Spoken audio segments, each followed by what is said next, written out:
नमस्कार दोस्तों, स्वागत है उसी का ऑनलाइन एडब फर्स्ट स्टडी चैनल पर। फिर दोस्तों आपसे के बीच आज 69,000 को लेकर 69,000 कट ऑफ मुद्दे पर सुनवाई को लेकर आज दोस्तों स्थिति स्पष्ट हो सकती है। वहीं दूसरी तरफ दोस्तों बात करें 69,000 भर्ती की 3 सुनवाई पर फिर से संकट है। संकट क्यों है दोस्तों? कोर्ट बंद हो गया। कोर्ट बंद होने की वजह से अब कब सुनवाई होंगी इसको लेकर भी आपको बताने वाले हैं। साथ में सरकार का दोस्तों सुप्रीम कोर्ट के अंदर प्रपोजल क्या है शिक्षा मित्रों के लिए, ऐसा दोस्तों कहा गया था, उसको लेकर मैं आपको बात करूंगा क्योंकि इस मुद्दे पर हमने ज़्यादा बात नहीं की थी। क्या 51,112 या फिर इसके अलावा कुछ और है? साथ में दोस्तों अगर बात करें एलटी गेट के रिजल्ट को लेकर, हिंदी सामाजिक का रिजल्ट नहीं आया। लगातार अभ्यर्थी अभियान शुरू करते रहते हैं, धरना प्रदर्शन भी कर चुके हैं, लेकिन उनको रिजल्ट नहीं मिल पाया। तो ऐसे में उनकी तरफ से अभियान शुरू किया गया है। देखते दोस्तों बनवन सारी अपडेट को, वीडियो को लाइक शेयर करना बिल्कुल ना भूलें और साथ में चैनल को सब्सक्राइब कर लें, बेल आइकन को दबा लें जिससे कि आप सभी को लेटेस्ट वीडियो नोटिफिकेशन मिलते हैं। चलिए दोस्तों वीडियो शुरू करते हैं। तो सबसे पहले दोस्तों बात करते हैं 69,000 की 3 सुनवाइयों के बारे में। उसके बाद दोस्तों कट ऑफ मुद्दे की सुनवाई के बारे में हम बात करेंगे। 69,000 की दोस्तों आज की डेट के अंदर 3 सुनवाइयां होने वाली थी। पहली सुनवाई दोस्तों एनओसी को लेकर थी, दूसरी सुनवाई दोस्तों एमआरसी को लेकर, और तीसरी सुनवाई की दोस्तों अगर यहाँ बात करें वो लगा हुआ था दोस्तों ईडब्ल्यूएस का मुद्दा, जिसके बारे में मैंने आप सभी को बता दिया था।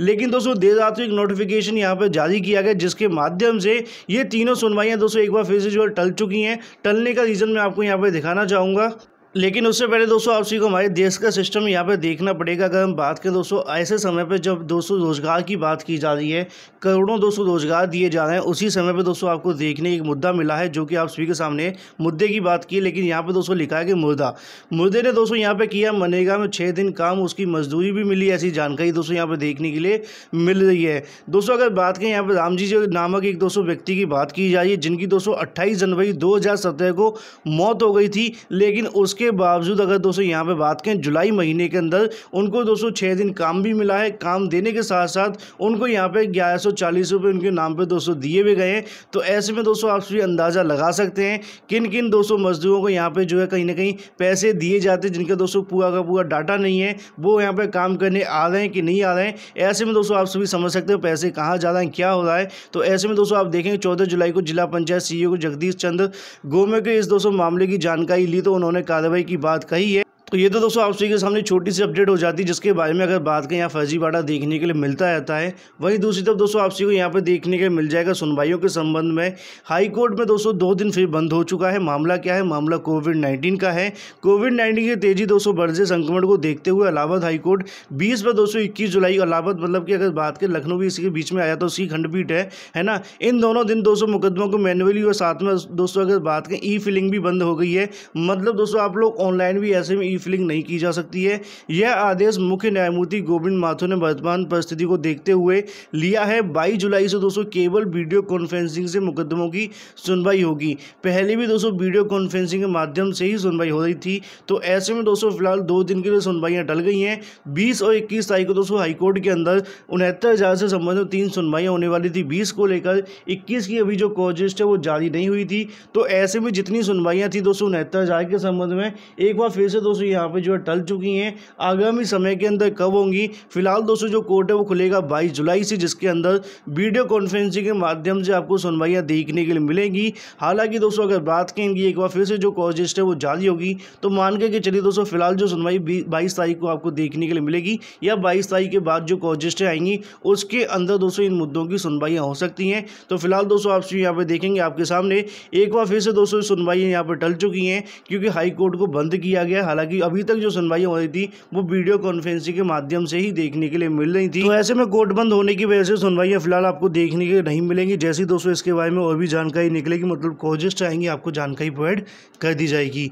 वहीं दूसरी तरफ दोस्तों बात करें कट ऑफ मुद्दे को लेकर, लगातार अभ्यर्थी पूछते रहते हैं। जानकारी जो मिली है दोस्तों वो 24 तारीख की है, लेकिन इसको लेकर लगातार दोस्तों जो अभ्यर्थी की तरफ से क्वेश्चन मार्क किए जा रहे हैं कब तक इसको लेकर स्टेटस अपडेट होगा, कब तक जानकारी मिलेगी। इसके बारे में दोस्तों आप सभी को बताना चाहूँगा कि आज की डेट के अंदर हो सकता है कि आपके जो केस का स्टेटस है वो अपडेट हो जाएगा, ऐसी जानकारी है। लेकिन आज जो कॉजेस जारी होगी वो 23 तारीख की होगी। लेकिन यहाँ पे अगर दोस्तों स्टेटस पहले अपडेट हो जाता है तो कल तक दोस्तों आपको जो कॉजेस है वो भी देखने के लिए मिल जाएगी। अभी तक प्राप्त जानकारी के अनुसार जो कि रजिस्ट्री के माध्यम से दी गई है 24 तारीख को कट ऑफ मुद्दे की सुनवाई होगी। बाकी दोस्तों आगे पीछे कुछ होगा तो आपको दोस्तों कॉजेस के माध्यम से बता दिया जाएगा। तो ऐसे में आपको ज़्यादा परेशान होने की आवश्यकता नहीं है। उम्मीद है दोस्तों 24 तारीख को आपकी कट ऑफ मुद्दे की एक फाइनल सुनवाई देखने के मिले। फाइनल इसलिए कहा जाता है क्योंकि यहाँ पे पिछली सुनवाई के अंदर जज साहब की तरफ से दोस्तों इस मुद्दे को लेकर सिर्फ और सिर्फ कट ऑफ मुद्दे की सुनवाई की बात की गई थी, जिसमें पहले सरकार का पक्ष रखा जाएगा। तो सुनवाई के बारे में तो आपको पता चल गया कि 24 तारीख को हो सकती है। बाकी जैसे ही दोस्तों आज स्टेटस अपडेट होता है आपको बता दिया जाएगा, या फिर अगर बात करें कॉजिस्ट आती है तो और भी जानकारी दे दी जाएगी। लेकिन यहाँ पर सरकार के पक्ष को लेकर जब बात की जाती है तो पिछली बार दोस्तों जब सुनवाई होनी थी वहाँ पर अगर बात करें ASG भाटी मैम की तरफ से कहा गया था कि हमारे पास एक प्रपोजल भी है। तो इसको लेकर दोस्तों मैंने किसी स्पेशल वीडियो में आपके लिए बात नहीं की थी। कई बार लाइव के माध्यम से जब मैं आया तो अभ्यर्थी के माध्यम से ये सवाल पूछा गया, तो इसको लेकर भी दोस्तों हम बात कर लेते हैं। जब दोस्तों पिछली सुनवाई हुई थी, सुनवाई के समय पर सरकार को दोस्तों ज़्यादा समय तो नहीं मिला, तो लास्ट में दोस्तों भाटी मैम की तरफ से कहा गया था प्रपोजल के संबंध में। अब प्रपोजल को लेकर दोस्तों उनकी तरफ से पूरा स्पष्ट तो नहीं किया गया है, लेकिन जहाँ तक दोस्तों मैंने आप सभी को पहले भी चीज़ें बता दी थी, इस मुद्दे के बारे में आपको बताना चाहूँगा। जैसा कि दोस्तों आप सभी को पता होगा कि सरकार की तरफ से मॉडिफिकेशन दाखिल किया गया था।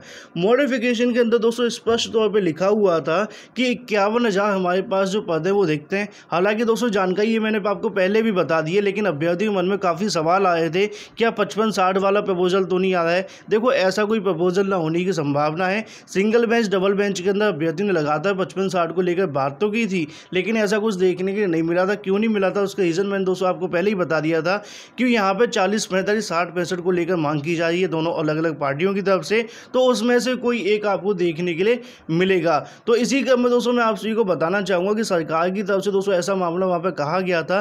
प्रपोजल के संबंध में मॉडिफिकेशन के अंदर ये कहा गया है कि 51,000 हमारे पास पद देखते हैं। साथ में ये भी कहा गया था कि 69,000 पदों पर हमें काउंसलिंग शुरू करा ली जाए, मतलब कि 69,000 पदों पर काउंसलिंग हो जाए। उसके बाद में यहाँ से जो भी मामला निकलता है सुप्रीम कोर्ट की तरफ से, जो भी डिसीजन होगा हम आगामी समय के अंदर विचार कर सकते हैं। तो ऐसे में दोस्तों यही प्रपोजल वहाँ पर रखा जाएगा, क्योंकि सरकार की तरफ से ना तो मॉडिफिकेशन पर बहस हो पाई है और ना ही अगर बात करो 69,000 कट ऑफ मुद्दे को लेकर बहस हुई। तो इसके अलावा दोस्तों सरकार की तरफ से अपनी अपील के अंदर मॉडिफिकेशन के अंदर कुछ भी नहीं कहा गया, ना ही दोस्तों ऐसी कोई बहस आपको देखने को मिलेगी। जो अभ्यर्थी 55, 60, 40, 45 को लेकर परेशान होते हैं, उसमें दोस्तों मैं आपको बताना चाहूँगा कि मॉडिफिकेशन के अंदर सरकार की तरफ से कहा गया है उन्हीं चीज़ों को लेकर के बहस करनी है, क्योंकि अभी तक सरकार को बोलने का दोस्तों कोई खास मौका नहीं मिला था। ऑर्डर मॉडिफाई करने के लिए दोस्तों सॉलिसिटर जनरल ने स्टार्टिंग में बहस की थी, लेकिन जज साहब की तरफ से कहा गया था कि इस मुद्दे को ही फाइनल कर देते हैं। लेकिन ऐसी उम्मीद 215 तारीख को थी, लेकिन डे खत्म होते होते बीएड मुद्दे पे इतनी ज़्यादा बहस हुई जहां पे सरकार को बोलने का मौका नहीं मिल पाया।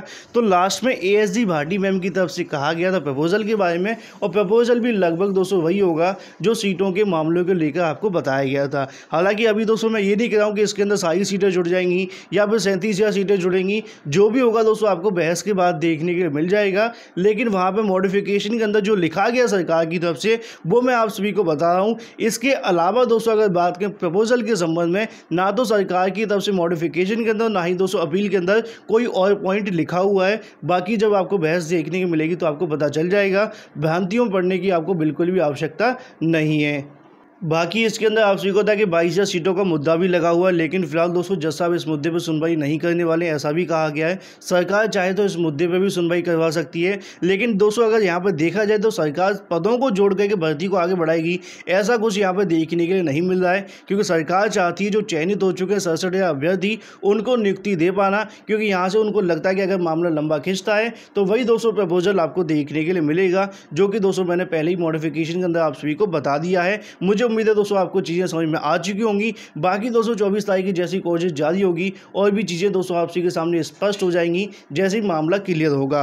दूसरी तरफ दोस्तों अगर बात करें एल टिकट के रिजल्ट को लेकर, ये काफ़ी ज़्यादा महत्वपूर्ण है। एल टिकट दोस्तों अभ्यर्थी की नियुक्ति के बारे में अभ्यर्थी पूछते रहते, मैंने उनको कई बार बताया कि 31 जुलाई से उनका कार्यक्रम शुरू हो जाएगा। ऐसी जानकारी दोस्तों शिक्षा निदेशालय से दी गई थी, लेकिन दोस्तों 31 जुलाई आप मान के चलिए कि अगस्त के फर्स्ट वीक के अंदर ये आपको देखने के लिए मिलेगा।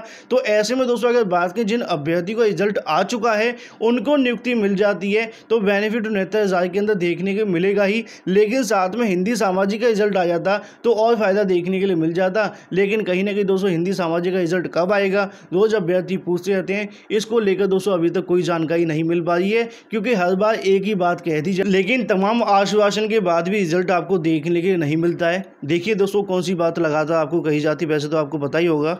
तो यहाँ पे दोस्तों आपको देखने को मिल जाएगा रिजल्ट को लेकर पोस्टर अभियान शुरू किया गया, जिसके बारे में 3 दिन पहले मैंने आपको बता दिया था। एलटी गेट एसटीएफ की ओर से दोस्तों चार्जशीट दाखिल न किए जाने से दांव पर दोस्तों अभ्यर्थी का भविष्य लगा हुआ बिल्कुल है। 2 साल हो चुके हैं एलटी गेट वालों को यहाँ पे अगर बात करें, ना तो अभी तक नियुक्ति मिली है, चलो मिलने भी वाली है ऐसा देखने के लिए मिल गया, लेकिन आपको पता है कि 69,000 वालों को भी मिलने वाली थी, बेचारे काउंसलिंग में चले गए थे, बाद में क्या हो रिजल्ट आपके सामने है। तो सेम यहाँ पे आपको देखने के लिए मिल रहा है। एलटी गेट शिक्षक भर्ती की दोस्तों यहाँ बात की जा रही है। अभ्यर्थियों ने हिंदी सामाजिक विज्ञान का रिजल्ट जारी किए जाने की मांग को लेकर पोस्टर अभियान शुरू किया है। अभ्यर्थियों ने हजारों की संख्या में पोस्टर छपवाए हैं, साथ ही ऑनलाइन अभियान भी दोस्तों चलाया गया है। यूपीपीएससी के अध्यक्ष ने दोस्तों अगर बात करें, एलटी गेट शिक्षक भर्ती अभ्यर्थी को दोस्तों आश्वस्त किया था कि एसटीएफ की ओर से हिंदी और सामाजिक विज्ञान विषय के परीक्षा पेपर लीक मामले में चार्जशीट दाखिल होने के बाद रिजल्ट में दोस्तों निर्णय लिया जाएगा। एसटीएफ ने दोस्तों अभी जो चार्जशीट है वो दाखिल नहीं की है, ऐसे में दोस्तों विवेचना पूरी होने तक दोस्तों अगर बात करें रिजल्ट पर निर्णय अटका रहेगा। इससे दोस्तों परेशानी अभ्यर्थी को पोस्टर अभियान शुरू किया गया है। हिंदी एवं सामाजिक विज्ञान अगर बात करें दोस्तों, हिंदी के जो रिजल्ट और साथ में अगर बात करें सामाजिक के रिजल्ट को जोड़ दिया जाए, 3,287 पदों का रिजल्ट आना है, जिसके बारे में मैंने आपको बताया कि यहाँ पे अगर आ जाता तो 69,000 की दोस्तों राह जो और भी आसान हो जाती कम गुणांक वाले अभ्यर्थी के लिए, लेकिन ऐसा यहाँ पे देखने के लिए नहीं मिला है। अब उन सभी अभ्यर्थी दोस्तों भविष्य दांव पर लगा हुआ है। पदों की संख्या सिर्फ 3,000 है, लेकिन हजारों की संख्या के अंदर अभ्यर्थी इसके अंदर पार्टिसिपेट किए हैं, लेकिन यहाँ पर ना तो कोई आंसर की जारी की गई है, तो ऐसे में उनको पता ही नहीं चल पाया कि वो पास हुए हैं फेल हुए हैं, इसके भरोसे बैठे हैं ना बैठे हैं, क्या करना है कुछ समझ में नहीं आ रहा है।